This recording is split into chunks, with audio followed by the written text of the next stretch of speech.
વાસના હોય એને આપણે ભણાવીએ ગણાવીએ મોકલીએ ઘણું બધું કરીએ રાત ને દી તમે બધા એક કેના માટે કર્યું એ દીકરા ખાતું જ કર્યું પણ દીકરો જદી માને ન કહેવાના બેન છે એ શાસ્ત્રએ એમ કીધું છે શાસ્ત્ર તો ત્યાં સુધી કહે છે કે ઈ દીકરો કદાચ પોતાના દેહના ચામડાની મોજડી બનાવી પગરખા બનાવી અને માને પહેરાવે ને તોય દીકરો માના ઋણમાંથી મુક્ત થઈ શકતો નથી આ કળિયુગના શ્રવણું હજી કોઈ સમજતા નથી કારણ કે કળિયુગનો પ્રભાવ છે તમારો મારો દોષ નથી ઘણી જગ્યાએ સાંભળ્યું ઘણું આપણે જોઈએ છે મા બાપને ન કહેવાના વચનો આપણે કહેવાય જાય પણ એને શું ગુનો કર્યો અને કદાચ તેથી માએ એમ ધાર્યું હોત તો એ માં શું કરી દે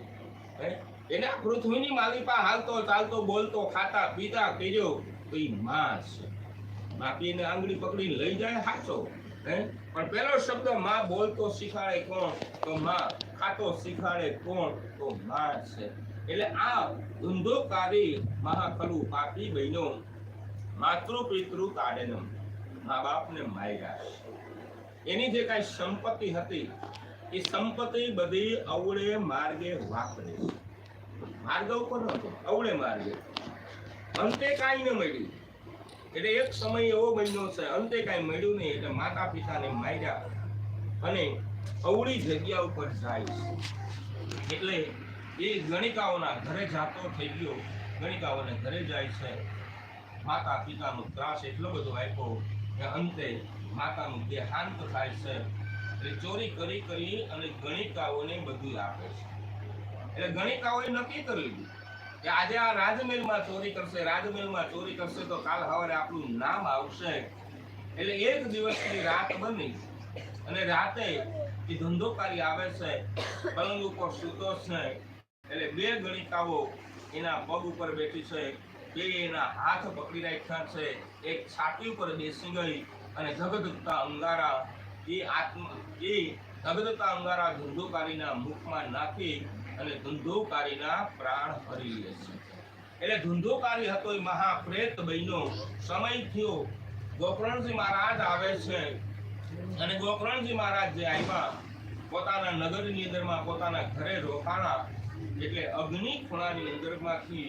અગ્નિ જ્વાળા નીકળે છે ગોકર્ણજી પરમહંસ છે જ્ઞાની છે હાથની અંદરમાં જલ લઈ એના ઉપર છાંટ્યું કે ભાઈ કોણ છો ત્યારે એમ કે છે ભાઈ હું તમારો ભાઈ ધુંધોકારી છું ભાઈ તું ધુંધોકારી મારો ભાઈ સાચો પણ મેં તારી પાછળ તો ગયા આદિ 100 શ્રાદ્ધ કર્યા છે એટલે ધુંધોકારીએ જવાબ આપ્યો કે ભાઈ એક નહીં ગયા આદિ તમે ભલે 100 શ્રાદ્ધ કર્યા હોય પણ મેં કર્મ એવું કર્યું ને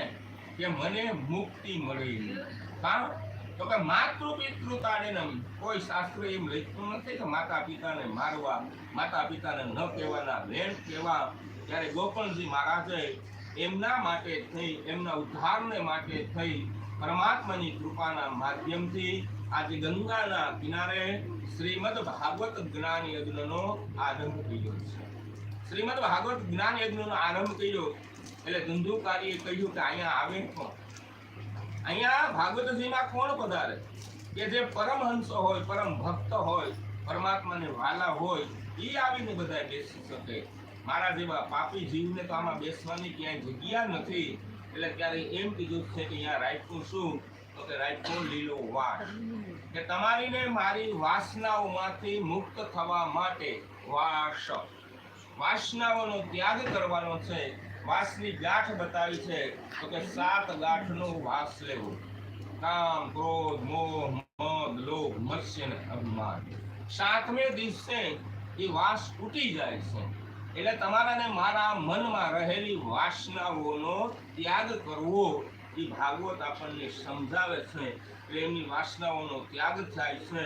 અને અહીંયા આત્મદેવને પરમ ગતિની પ્રાપ્તિ કરાવી 6 સ્કંધનો એ સારાંશ આપતા અહીંયા ભાગવતજીની જે શરૂઆત કરવામાં આવી છે ભાગવતીનો પ્રથમ સ્કંદ એટલે પહેલા જ સ્કંદની આપણે શરૂઆત કરતા